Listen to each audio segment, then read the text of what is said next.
My name is Joy Pullmann. I'm the executive editor of the Federalist, and you are watching The Rebound with Matt Doherty.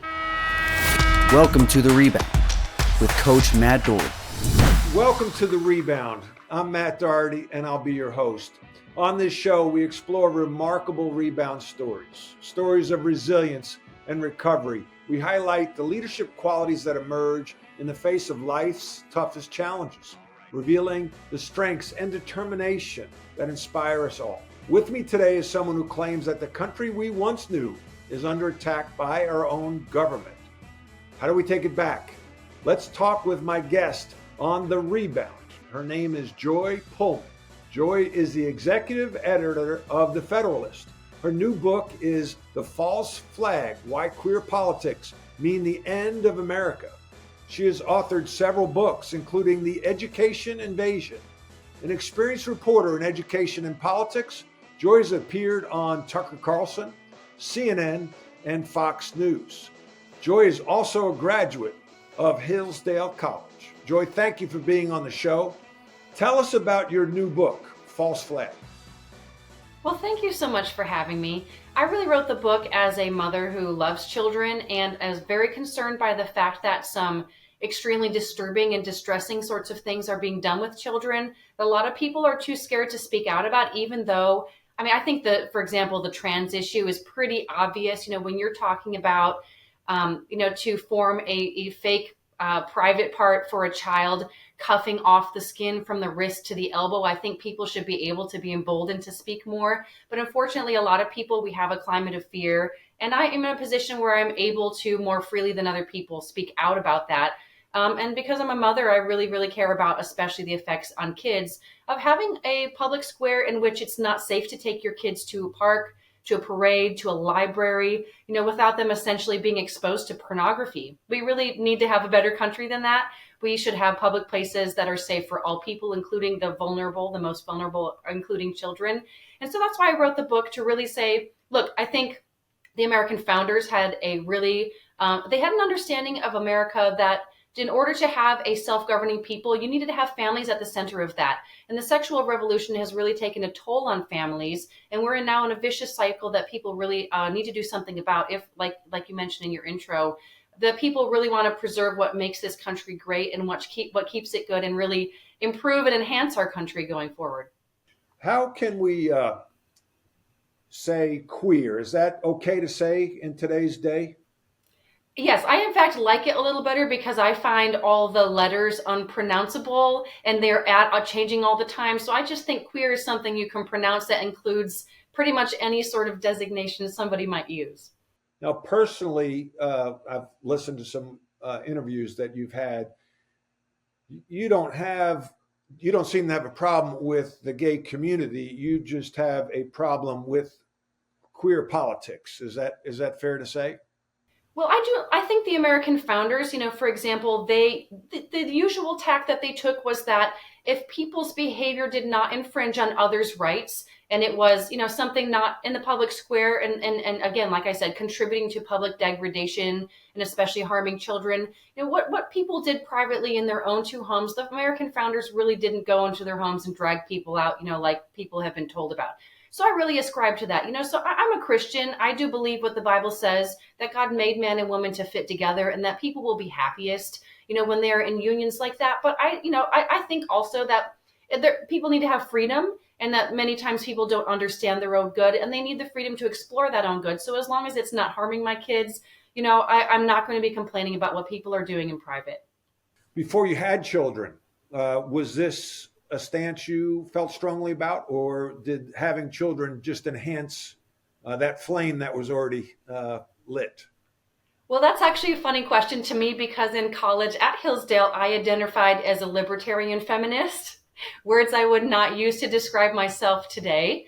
And in fact, I would actually consider myself to be anti-feminist, and a good deal of my thinking in this book actually relates to that, because I think that feminism is the original trans movement, because what it really does is basically says that women should act like men. And that's the same thing that transgenderism does. And it's just a lot more obvious when you're actually cutting and pasting body parts and doing things like that. But, asking women to separate their biology from their bodies and to be distant and act as if we are like men, as if we don't bear and nurture the next generation of life, and as if that isn't a massive emotional, physical, and spiritual undertaking that requires a major investment of ourselves. And I learned all of that really by becoming a mother, and it's been a very long process, I would say, of rethinking my earlier feminism and my just idea that women are basically men with like slightly different body parts that don't matter at all. My bond with my children, nursing my children, bearing them, has absolutely completely changed and deepened and enriched my understanding of the biological differences between men and women. So that has absolutely played into this topic that we're discussing here. I love hearing you say that, because so many young people get emotionally wrapped up in different movements, but we don't become mature till we have some experiences, and our brains don't fully mature till, especially the men later in life, around 26 or 27. And then you have children, and you pay a mortgage, and you get a job, and how you think about the world changes a little bit, and you're living proof of that, it seems like. Can you talk more about that? Oh, that's absolutely true, right? Because when I was young, when you're younger and more and just single, it bothers less to you, people acting a little weird, cross-dressing even, right? You just think, what does it matter to me? But when you have a 3-year-old with you, you think, my little girl is just learning about the world, and she doesn't really know, how men and women are different and what a big freaking deal that is. And so she could be confused by this. And I also, in my book, I talk about this, pornographic and sexual exposure at young ages. Absolutely. For example, it can affect children's puberty times. It absolutely affects whether they're going to engage in sexual activity at younger ages. The more sex kids see, the earlier they're likely to do it. And again, as a mother, I think sex is wonderful, and I don't want my kids to do that before it's a good and right time for them to do that. And so in order to protect my children for that, in order for them to have a happy, innocent childhood, they need to have other people joining in with me and helping me protect my child, unless I don't want to be able to take them anywhere. So yeah, I would say it's been a complete transformation. I was pretty girl bossy in my high school and college years. And I actually would like to give a lot of credit to my husband for that, because he is our whole marriage encouraged me. He's supported me having children. He has, supported me while I've been pregnant and nursing. He's gotten up at night with the baby, but he has always said to me, honey, I think the most important thing that you do is raising the children. You're the one person that they absolutely need the most, and they express that all the time. And I want to do everything I can to make that possible for you to be happy doing that. Because so his love and acceptance of me as a woman has actually, I would say, propelled that growth of mine from that really immature, not understanding how big the differences between men and women are, and how they absolutely have to change all of our life decisions and trajectories. My husband has helped teach me that in a way, and I really appreciate him leading me through that in a very sensitive way, in a non-offensive way. And I think there's a lot of husbands and brothers and dads who do that sort of thing. They don't get enough credit for teaching women that, there's plenty of men out there who will love and respect you, and they love what you are as a woman, and they're not going to mistreat that, but they're going to really value and prize that. I'm a father, a girl dad. I've got a daughter and a son. My daughter's 25, and I love her dearly. When you talk, it makes me think of her. And when she was, I don't know, 12, 14, I read the book, Strong Fathers, Strong Daughters. I believe that's the title. And I gave her, I'm Irish. Her name's Hattie Fitzgerald, after Fitzgerald, after my grandmother. And I gave her a clatter ring because I wanted her to look at that and know that her dad loved her, right? And that if, what I've read is most young girls will look to men that remind them of their father. So I wanted to be there for her. She now wants to be a mom. Well, it was really funny. So my husband and I married a couple of months after college, And we, I say unexpectedly got pregnant within 3 months later. And I'm saying it shouldn't be unexpected, right? Because where do babies come from? We all know that, we were doing the thing that makes babies and we got one. It shouldn't be unexpected. But, we think that we can control life. I've been disabused of that a lot, all the time. In fact, really, we don't have a lot of control over life. And fertility is one of those things that really put people's lack of control over their own lives. Really, it's uncomfortable for people to deal with, especially in modernity with technology. We feel like we can control much more than we really can. But anyway, so we got married much more earlier than unexpected. I was the only person in my whole office in that age range who was pregnant. And so it was I felt like, and I was, the only one there who was not only, very few people were even married at my age, right out of college.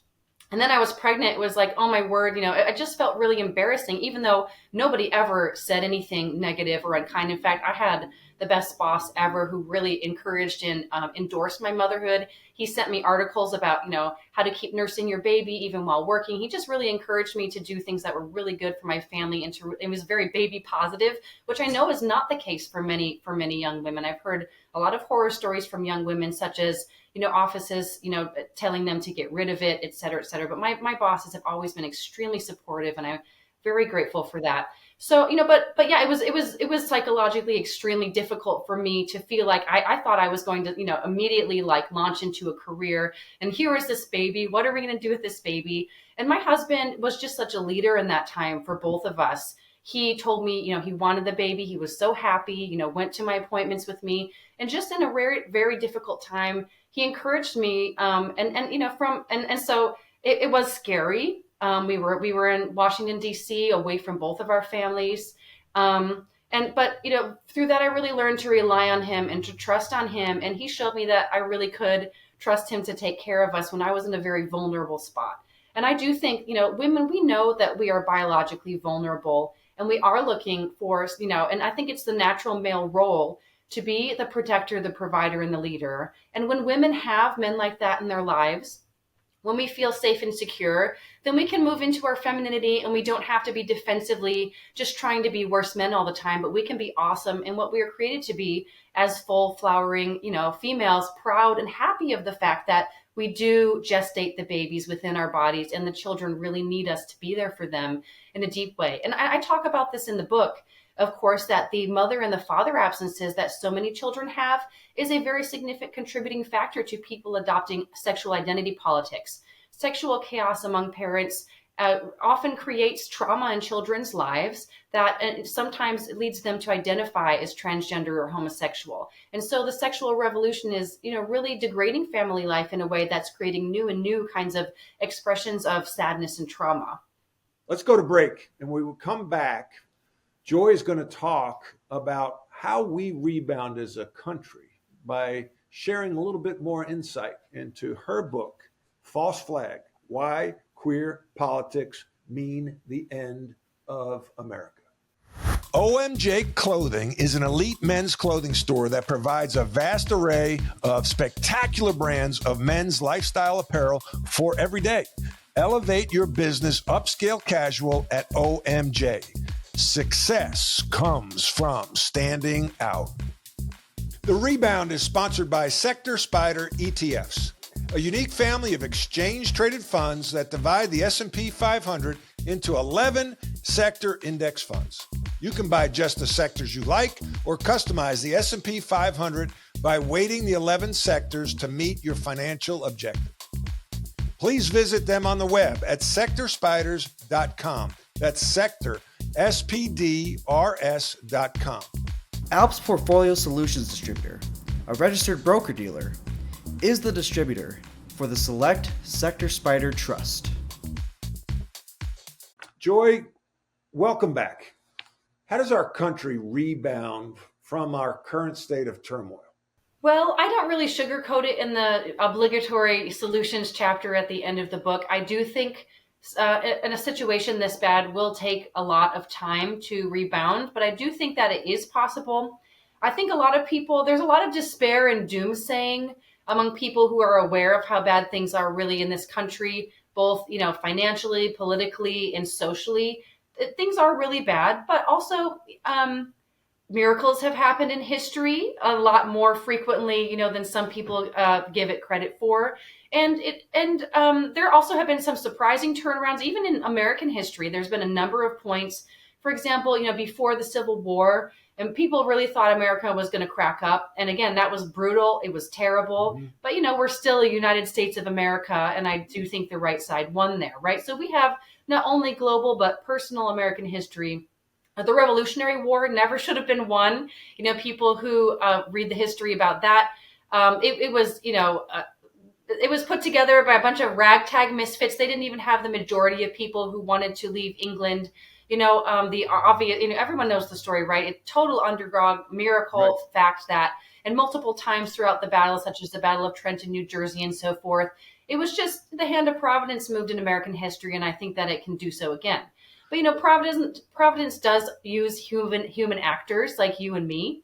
And so individuals who are Americans who love our country, we have choices to make how we can spend our time, spend our money. And I do think, for example, one of the things that I am super excited about is I believe that especially, we know that boomers have the largest amount of wealth, in world history as a generation and a class. And so I think that there are ways that boomers, and they also are, speaking as a millennial, who is both working and has children at the same time, very tied up in terms of time. If you're retired, working part-time, post-retirement, you also have a golden gift of time that you can give to people, be in those years between retirement and when it's harder for you to physically help others.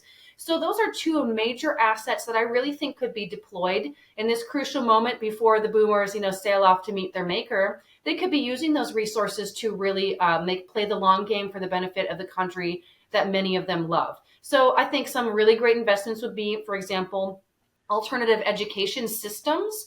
The public education system has never been at a lower point than it is now. And it really has not, since post-COVID, the thing that they dove into basically to recover their legitimacy has been all of this identity politics, BLM, trans stuff. That's not winning any more people. I just see the entire education system. Higher education, I was just talking to a professor today who's telling me, that his students have very deep mental health problems, more than he's ever seen in a generation. He can't get them to read. This is, at a ritzy, at a it's not a blue collar, community college level school. This is happening to, the kids of white collar people, right? So I think our entire education system is clearly ripe for a shakeup, and it's just at the time at which it's completely suffused with these chaotic sexual politics and the lack of ability to help people recover from their traumas that are related to them. So I think big investments in time and money can be made into private school systems, into charter school systems, I'm a big proponent of classical education, but basically, and there are so many things wrong with the country that you can probably pick just about anything that you are good at, that you love, that you have an interest in, and you can do some real legitimate good there just because there's so many things wrong and everywhere is right for some help. Yeah, as you say that, in my backyard of Charlotte, North Carolina, Melissa Gibbs, Joe Gibbs's daughter-in-law, who lost her husband, started a new high school that's opening up here this fall called the Ambassador School. And it's a Christian high school that shares all the values that you're talking about. And so people need to, feel that they can make a difference. And a lot of times we may not be able to feel, people may not be able to feel they can because the media. Now, you've been in the media for a while now. Why is the media generally controlled by the left side of the aisle? Well, there are a lot of reasons for that. I think currently the biggest one is just that the big tech is a censorship monopoly over all of the internet airwaves. And the internet is basically, the through which almost all the communications in this country flow. I don't know. I actually do personally write letters still, but, not most people don't, and we don't put, we have our daily conversations through text, through chats, through emails and all the rest. And so if you have big tech monopolies that are basically have government favoritism, gives them the ability to control all the information flow, then you're handing over, Google, more 98%, I believe, 95, 98%, of their employee donations have gone to Democrats, right? Huge left-wing player. They have people big executives at Google who left to, work on the campaigns of Hillary Clinton and Barack Obama. These are super left organizations, and they don't even hide it. So, but I also think that, the hearkening to my earlier point, a lot of the internet, news is also kind of consuming too much of it really gets people locked into a cycle of despair, because there is not much that you and I can do about national politics.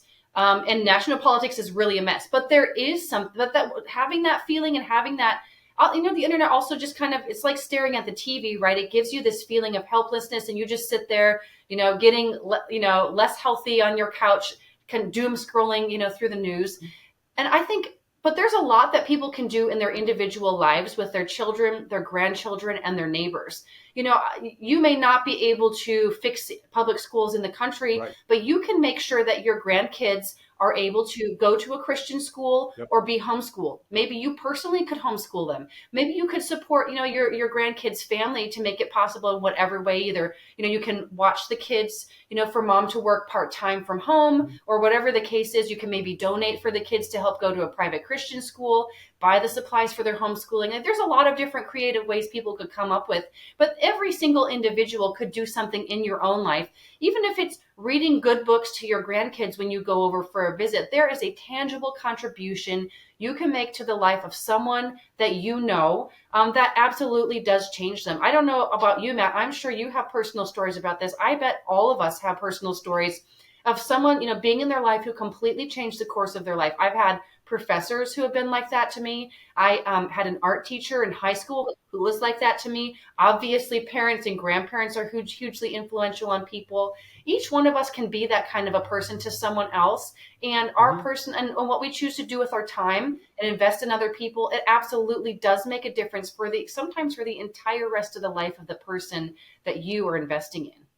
Well, that's why I got into coaching, Joy. I worked on Wall Street, and it was all about making money. And I look back on the impact my coaches had on me from grammar school to high school to college, and wanted to be able to have that impact. And now I'm an executive coach, not a basketball coach, and want to leave. My mission is to make a positive impact on the people I meet and the groups I work with, while dropping breadcrumbs to the Lord. And I think when we find our purpose, totally, which is mine, is to teach and coach, and that's what I try to do through this show, is to teach and coach and educate, while dropping breadcrumbs to the Lord, and not being afraid of that. Because at the end of the day, my goal is to get what I call the big house. I want to get to the big house. And when God, Jesus, hopefully will say, job well done. Amen to that. Joy, you're a leader. Thank you for joining us today on The Rebound. And thank you for having me. Leadership is a learned behavior. We all lead in some way, shape, or form. We all deal with adversity. And when you do, I challenge you to rebound. I challenge you to learn and grow. If you'd like to contact me, you can reach me at dohertycoaching.com. That's DOHERTY.com. Thanks for tuning in.